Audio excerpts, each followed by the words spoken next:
Assalamualaikum warahmatullahi wabarakatuh. Perkenalkan, nama saya Jenny Apriani Kalandayani dari kelas 10 IPS 2. Pada pembelajaran kali ini saya akan menjelaskan tentang prinsip geografi dan pendekatan dalam geografi. Yang pertama, prinsip geografi. Dalam geografi, setiap fenomena yang terjadi di muka bumi dapat dianalisis dengan menggunakan prinsip dan pendekatan geografi. Prinsip geografi dibagi menjadi 4 sebagai berikut.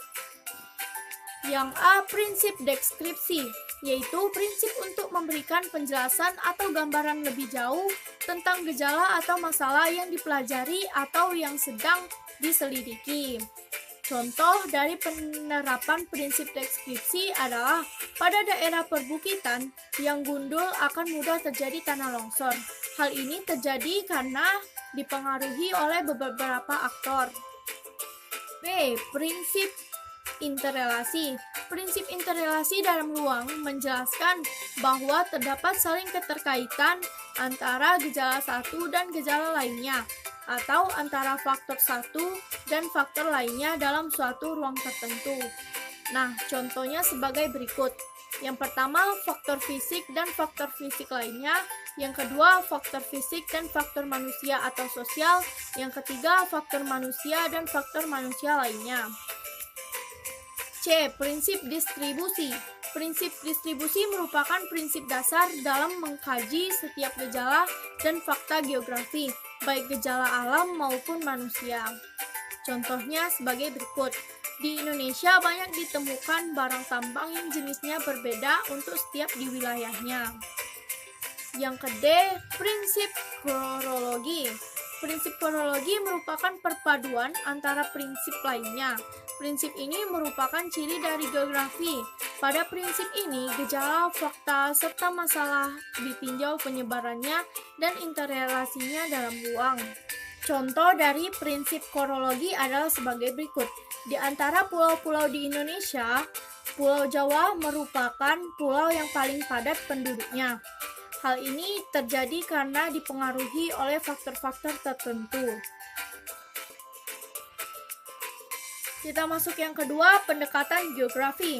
Pendekatan-pendekatan yang digunakan untuk menganalisis berbagai gejala yang terjadi di permukaan bumi terdiri menjadi 3 sebagai berikut. A. Pendekatan keruangan atau spasial. Pendekatan keruangan atau spasial adalah seluruh permukaan bumi yang merupakan tempat hidup tumbuhan, hewan, dan juga manusia. Pendekatan keruangan merupakan ciri khas yang membedakan ilmu geografi dengan lainnya. Nah, contoh dari penggunaan pendekatan keruangan adalah perencanaan pembukaan lahan untuk daerah pemukiman yang baru. Hal yang perlu diperhatikan dalam perencanaan ini adalah segala aspek yang berkaitan dengan hal lahan tersebut. Yang perlu diperhatikan dalam perencanaan ini adalah segala aspek yang berkaitan dengan lahan tersebut. Yang B, pendekatan ekologi. Pendekatan ekologi merupakan suatu pendekatan berdasarkan interaksi dan interdependensi yang terjadi pada lingkungan. Lingkungan geografi bisa diartikan sama dengan lingkungan pada umumnya.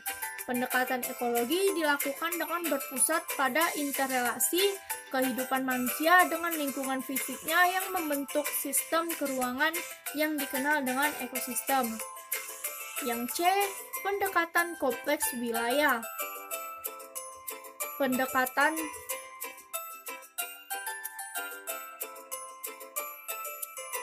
Yang C, pendekatan kompleks wilayah.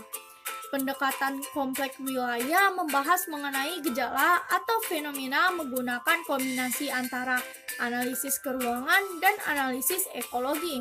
Pendekatan kompleks wilayah dilakukan untuk mengetahui perbedaan suatu wilayah dengan wilayah yang lain atau area differentiation.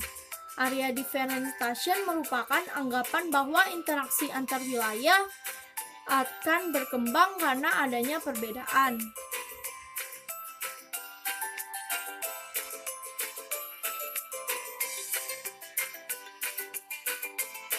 Nah, jadi itulah penjelasan tentang prinsip dan pendekatan geografi.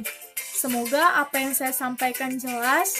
Sekian dari saya. Wassalamualaikum warahmatullahi wabarakatuh.